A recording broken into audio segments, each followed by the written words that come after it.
Hello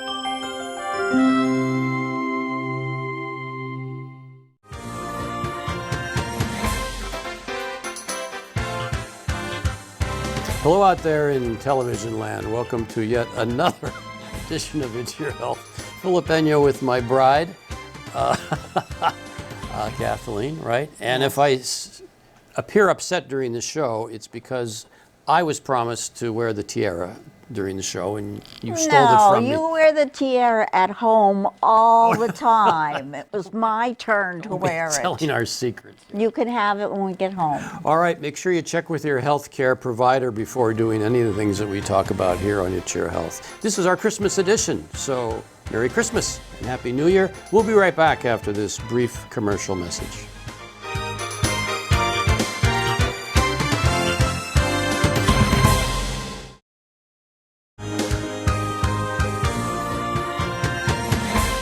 Well, look at that picture. You know, if you have enough dogs, you never have to water your Christmas tree. That's true. They water it for you. Well, good to know. Yeah, we should have more dogs. That falls under the don't do anything we talk about here on It's Your Health. Yeah, right? I guess not. All right, let's start it off, sweetheart. Okay, the beneficial effects of fruits and vegetables on kidney disease progression and cardiovascular disease risk. These are common causes of morbidity and mortality in the United States. We recommend the DASH diet and the Mediterranean diet. You want to look for a diet high in potassium. It will help your blood pressure reduce, and you want one high in magnesium. High animal protein diets impose adverse effects on your kidney. We're going to hear more of this as time goes on. We're trying to get away from processed foods, get into more fruits and veggies, and limit the animal products. Next one, high fruit and vegetable intake to decrease the risk of depression. A diet that included high fruit and vegetable intake is associated with a decreased risk of depression in adults 45 years or older. Well, I had barely reached that one, but you know. I got to increase my vegetable fruits around you, I guess, right? Can you believe that? I was shocked. That is amazing. Pet therapy as a treatment for anxiety. Pet therapy is used to treat anxiety because it notably reduces self-reported anxiety across multiple age groups. In patients with dementia, animal-assisted therapy reduces behavioral and psychological symptoms of dementia and depression. Well, we see that in the nursing homes, for example, or personal care homes. People will bring by a therapy dog, and guess what? Everything all lights up. People are more social, and so it's a great social lubricant, a pet. So we need a couple more at home. Well, if we count you, no. No. Okay. I'm going to ask you some questions. Are you ready? I'm waited with bated breath, whatever that means. Okay, some of them are multiple choice, so Okay. that'll help you. Multiple guess. Most people tilt their heads to the right when they're about to give a kiss. Well, they tilt their head. I mean, there is a nose involved here, so I think you have to tilt some way or another. I don't care whether it's right or Well, left. you have to give an answer to my question. True. It is true. All righty. Okay, next one. This is an easy one. Which gender believes that sharing a passionate kiss with someone else is cheating on your partner? Oh, my. I better be safe and say both. That's good. Okay. That's the right answer. So- they think that that's cheating. Now this one, you were at Hershey, so you might know this one. How did Hershey's Kisses get their name? Well, it's interesting you say that. When I went to school at Hershey in the 70s, I got a tour of the plant, and their machine, believe it or not, makes a kissing sound when it makes the Hershey kiss. So No. that's the truth. That's how it got its name? That's how it got its name. The machine makes it Because the machine kisses it? more of a hiss, but it sounds like kiss. Wow. All right. No matter how much you love them, you shouldn't smooch your pooch. Well, they say the dog's mouth is cleaner than a human one, but where's that mouth been and what's it been licking? So no, I would not kiss my pooch.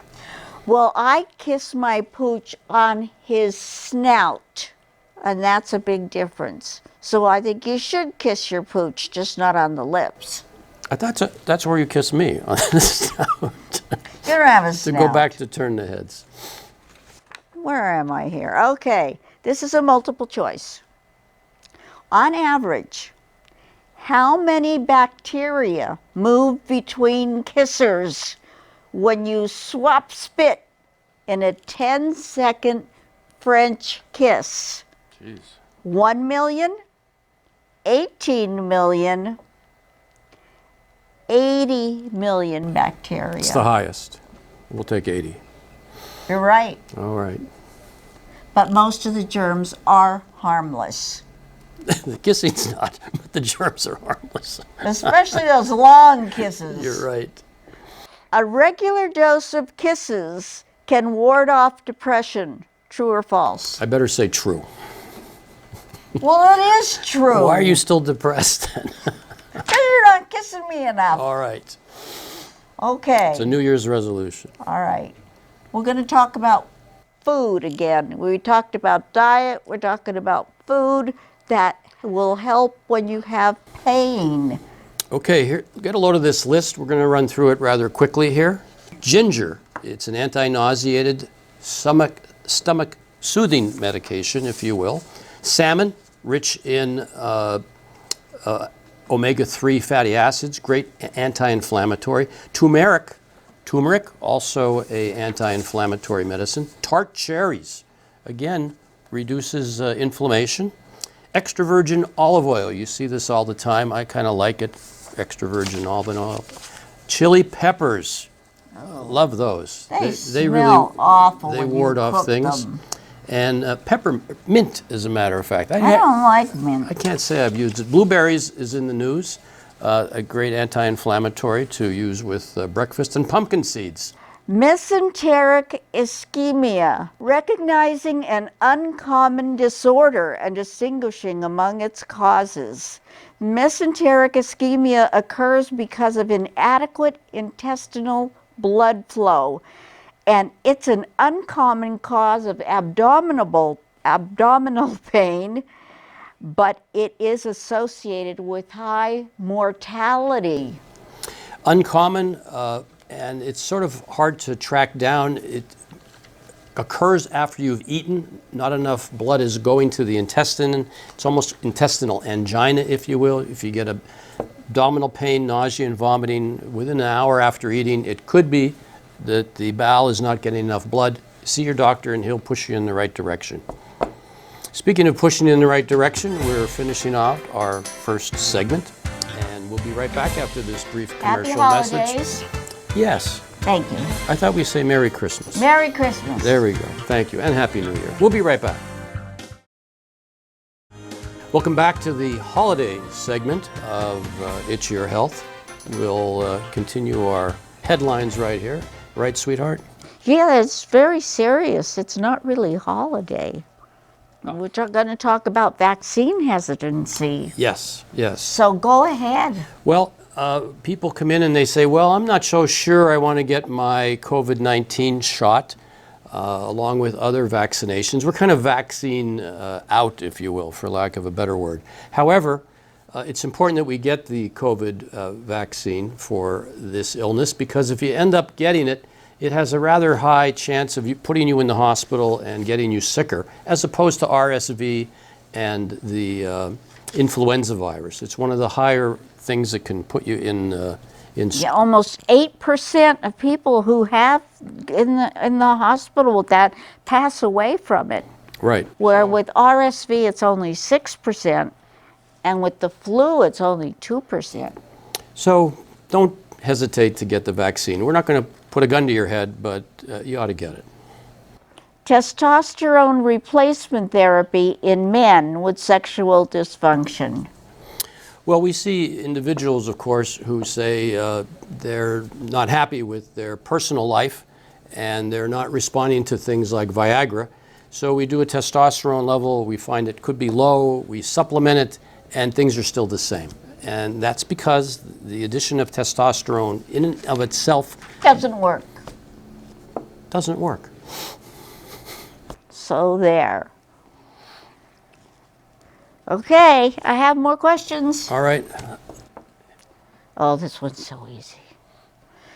Who typically wants more sex? Men, women, or no difference?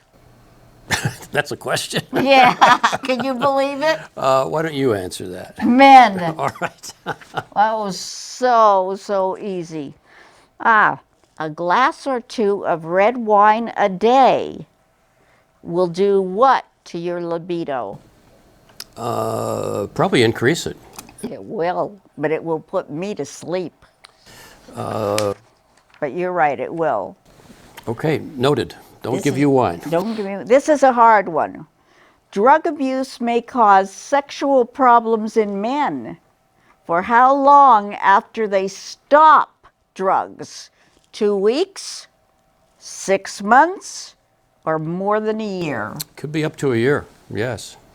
So, More than a year. right, Well, that's terrible. I'll say. Okay. So we have a letter from Teresa in Tresco, Teresa. and she wants to know, in terms of setting the mood or setting the environment for intimacy, what would you recommend? Well, what does she do? Well, she turns the lights down. She turns the lights down. Does she put on music? She didn't say. How about candles? No. Okay. Well, as far and hard as it is to believe, candles and turning the lights off don't work. If you want to get a man interested in a sexual activity, you want to turn the lights up. And listen to this. Men who sat in bright light for 30 minutes a day had more interest in sex. So there. Well, I'll turn the headlights on then, if that's the case. You know, everybody and their brother, of course, is on these GLP-1s I'm not. to lose weight, and they're very successful. So which one works? Is there a difference?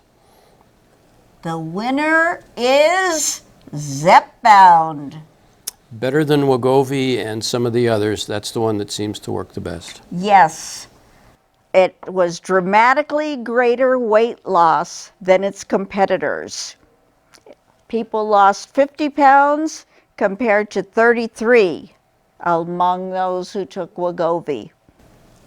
Right, and you know, they advertise these things to the hilt, but we're having difficulty having insurance companies pay for it. So in the United States, chances are this drug would go for at least $1,000 a month. Virtually everywhere else in the world, it's $200 a month. So what's the difference? I think we kind of have to get our act together in that regard. Well, my question is, once you stop, what happens when you stop taking it? Well, we don't know. Chances are, all things considered, you're going to gain it back plus as a chance. That's kind of my feeling about it. So nobody knows the long-term side effects of these medications, and no one knows really what happens when you stop. It sounds dangerous to me, but what do I know? I'm not the doctor. Oh, yes, I am. Okay. Never mind. Okay, we're going to talk about medicine that the elderly commonly take, and is it good for them or is it not? Let's talk about over-the-counter painkillers like ibuprofen, aspirin, naproxen. They're not good, okay? They can upset your stomach, they can affect the kidneys, they give you a higher stroke and heart attack risk.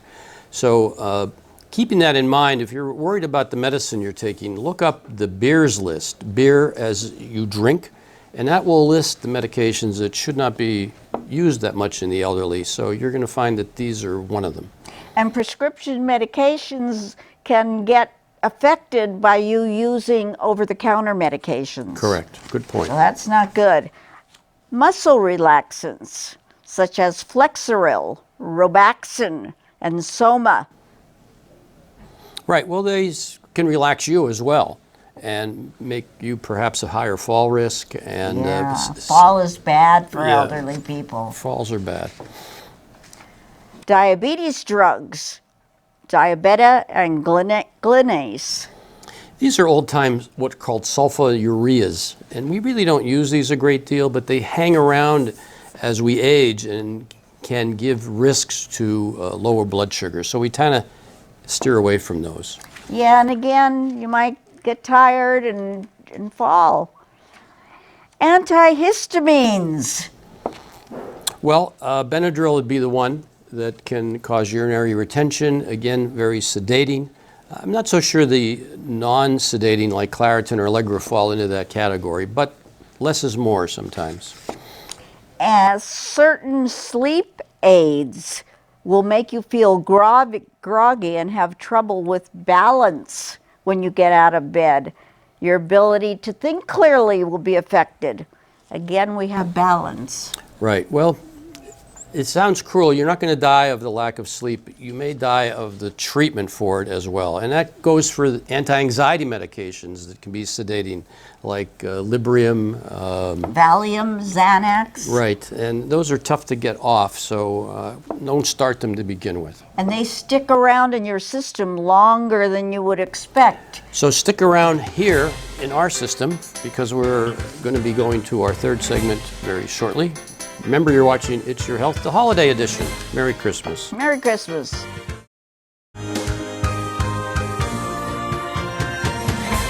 So that poor dog, it's windy, it's cold, he can't go outside to the bathroom, and so he says to the cat, "Explain to me how that litter box works." I don't think it will work. Speaking of work, let's get to work, sweetheart. This is one of my favorite ones. Should physicians and nurses ever sit on a patient's bed? The patient's bed is sacred space. You establish a better connection with patients when you're seated at their level. Patients perceived a longer visit when physicians sat at the bedside or touched their arm or held their hand. Well, that's old school because today, unfortunately, some people Computers. right, are sitting doing computer works, which is going to be difficult to do at bedside sitting on. But I always kind of like sitting on the patient's bed. Of course, I would ask them if they minded it because it's this kind of business, eye to eye. And so hopefully we can get back to old school. Alcohol and atrial fibrillation. In the United States, more than 50% of the adult population consumes alcohol in some form or another. 1 in 6 adults binge drink, which is defined as drinking more than 4 drinks of alcohol in one sitting. Well, holiday heart is what we call it, and alcohol, again, in moderation, is probably not going to get us into trouble, but it can give rise to atrial fibrillation along with a whole host of other issues. So if you have someone who's an atrial fib, you may need to tell them and talk to them about alcohol use, probably abuse. But it's one of those risk factors now for cardiovascular health. Wow, dangerous. Okay, you have to explain this one. Prescribing GLP-1 agonists for weight loss. Wrestling with our philosophical angst. Well, we treated obesity as a disease, and here that we have a medicine for that. And it's, again, difficult to sort out what the risk and the benefit is. First of all, we sometimes have to fight with insurance companies to get it. And secondly, we go back to what we talked about earlier. We don't know side effect profile that's going to occur later on in life. And there are immediate side effects. You could get nausea, vomiting, bowel obstructions, constipation, because it's altering the bowel motility. And again, we don't know what happens when you stop the medication. So it's chronic dieting and weight cycling, going from losing weight to gaining it back, results in depression, increased blood pressure, eating disorders, and all types of mortality. Yeah. That doesn't sound good at all. No, it doesn't. So don't put the weight on to begin with. Maybe that's the key. That's hard. It's difficult in today's society. Processed foods, comfort foods. Are you going to read these questions or shall I? You could if you want, or do you want me to? I'll do it. All right. Most people want to move to a new place when they retire. True or false? I don't think so. I'm kind of happy. Although I'm not retired, I don't see myself moving after retirement. And it's true. People don't move when they retire. But I hear about people going to Florida all the time. Well, keep listening, because we're not. Okay, I didn't think we were. How many retirees want to move so they're closer to their families? I would think that many. You're right. The fewest amount want to move closer to their families. Most people become physically inactive when they retire. Probably not. I envision a honey-do list, so I'll You probably think do that's more. not true? I think you probably become more active. Well, that's true. They do become more active. I wouldn't have thought that. After retirement, people drink more alcohol, less alcohol, or the same? Probably more, because they are with their wives. So.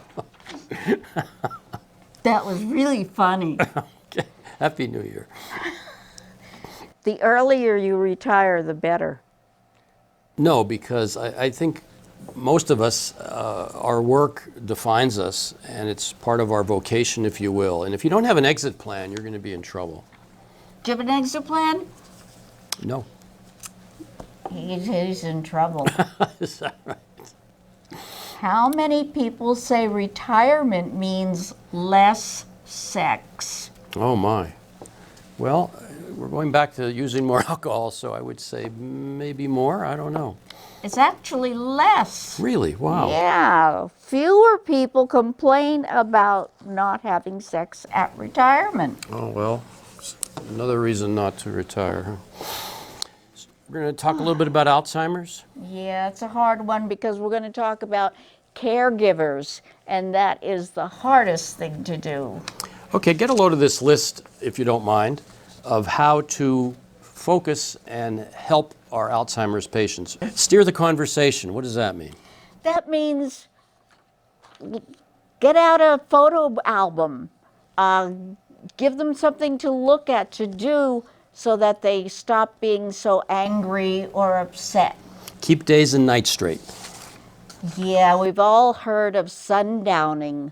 Sundowning is a time when patients start to act not like themselves. So it's important to keep them on a regular schedule and don't have them take naps. Naps during the day. Include regular physical activity. Go for walks. Try music therapy. Music is always good. Give medications as directed. Make sure you're following the directions for the medication. And if you notice something's not right, call your doctor. Take a short trip. And go somewhere they know. They will have a better time visiting somewhere they know than somewhere they've never been. Make home a safe place, sweetheart. And we don't have any more time. Well, we'll save it for next time, for the new year. That'll be our New Year's resolution, to continue doing Now you're It's Your giving Health. me my New Year's resolution? Well, one of many. Thank you for allowing us to come into your home, inform and entertain you. It's been a pleasure working with Sam over the past years. Especially Sam. Really a doll baby, and the whole Sam Son production is just top shelf. It really is. So I hope in the coming year you continue to watch It's Your Health and gain your own peace of mind. And I'd like to say something to the woman who was at the doctor's office when I was, and she came up to me and said, "Doctor, I watch you on television and I love the show. I watch it every week." So whoever you were, thank you so much. Do we end it with a kiss? A kiss. You, babe. Mwah. Love you. Okay. Enjoy, and good luck, and Happy New Year.